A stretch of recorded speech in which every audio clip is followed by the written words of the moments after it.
Good afternoon, my peeps. All right, we have a very interesting comparison today in way of mined emerald cuts. All right, so we're helping a client. She does have a priority for size, but she doesn't want to do it at the expense of a butt ugly emerald cut either. So, excuse my little hiccups here. So I located what I found to be two of the best mined emerald cuts based on all the data that was available to us. Okay, and I did hit it. And let me just talk to you a little bit about these asset results before we go into practical analysis. Now, this one here, which is a 2-carat JVS2, does have a great saturation of reds under the table. Not necessarily evenly distributed, but still a good amount of reds under the table and blues, which should give us a good amount of brilliance from the diamond. All right, so when we look at this diamond into the most common lighting environment, which I shoot this in, natural daylight, you're going to see these portions light up. At least we should. Okay, so I'm giving you, this is the preliminary analysis before we get into the practical analysis.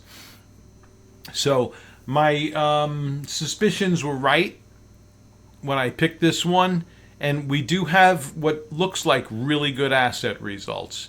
Now, this one here, look how notably different this one is, okay? This one has a lot of blues.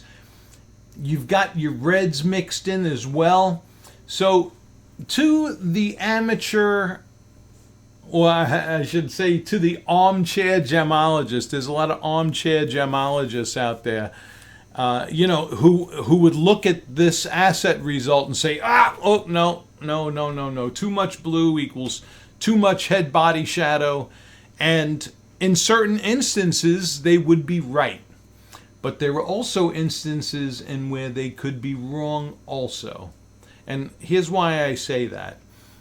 Blues in asset analysis is supposed to be indicative of head and body obstruction, okay, or facets on the pavilion of the diamond that are reflecting back our head and body shadow, as opposed to the bright light that comes around our head and our body when we're in those outdoor conditions.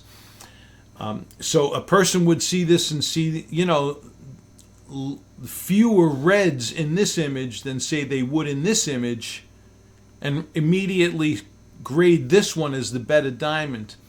So what we're going to look at when we do a practical observation of these two diamonds, and especially this 2.5 carat, because it's a nice size larger than the 2 carat, is how do these blues translate? Do they indeed translate into too much head body shadow, or do those facets light up? Because I've shot videos in the past where the blues in the asset translated into bright, gorgeous reflections. All right, so which is why, a thorough education is required if you're going to be analyzing asset results, and knowing the distance from the camera, the distance from the face, what's typical that normal human observation occurs under. What are the normal viewing environments? So this is going to make for a really good comparison. And I'm just going to say this. I did the comparison already. I shot that video. So I know how these guys translate. And I'm just going to let that speak for itself. And I'm going to cut away here from the techie stuff and let you get right into the practical observation with me. All right? All right. Here we are. Look at this. This is the 2.5 carat K. Look at those babies light up. Absolutely gorgeous. So this emerald cut, this is the 2.5 K. This is the 2 carat J. Both of them winning optics. The 2 carat J is lighting up beautiful. But I'll be honest with you, I love the step patterning and bright white reflections, the contrast, the step patterning, and the brilliance on the 2.5K. I kind of favor more in this comparison. This is a nice stone too, the 2-carat J. But like I mentioned in the first part of this video, you know, this is when asset results can sometimes be a little bit deceiving. But man, oh man, did this translate to absolutely a gorgeous diamond. So I'm really, I favor, and it just worked out in your favor too, the larger diamond. Absolutely magnificent. I'm crazy about it. I love it. I absolutely love it. And it's cut along the lines of distinctive emerald cuts. Now, I'm just going to tell you a little something. You're seeing prong reflection under the table. I can see it in the screen on the video. That's because these holders here are not meant for emerald cuts. Look how off kilt they look in the holders. Yeah. So ignore that. Ignore the prong reflection. That's not a black inclusion in there. These are lighting up beautiful. Oh, I'm very, very happy and proud of what I picked for you. Yes, absolutely gorgeous. I'm gonna take the 2-carat away since we're loving this 2.5 carat so much. I'll show you this in spotlighting too. Actually. All right, I want to see, now the sun is not directly behind me. You know, whenever I shoot in the direct sunlight, I like to get the, you know, the sun going right into the face of the diamond.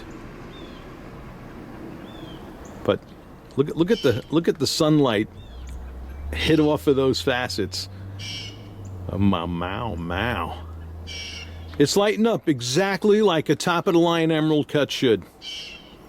Vavoom. That's called get your sunglasses ready. But yeah, she's beautiful. The sun, as you can see, I'm tilting the diamond a little bit to the left because that's where the sun is. All right. Absolutely beautiful. Oh my gosh. So I'm excited about this one, and I'm excited for you. Absolutely gorgeous. Oh. For sure. Beautiful.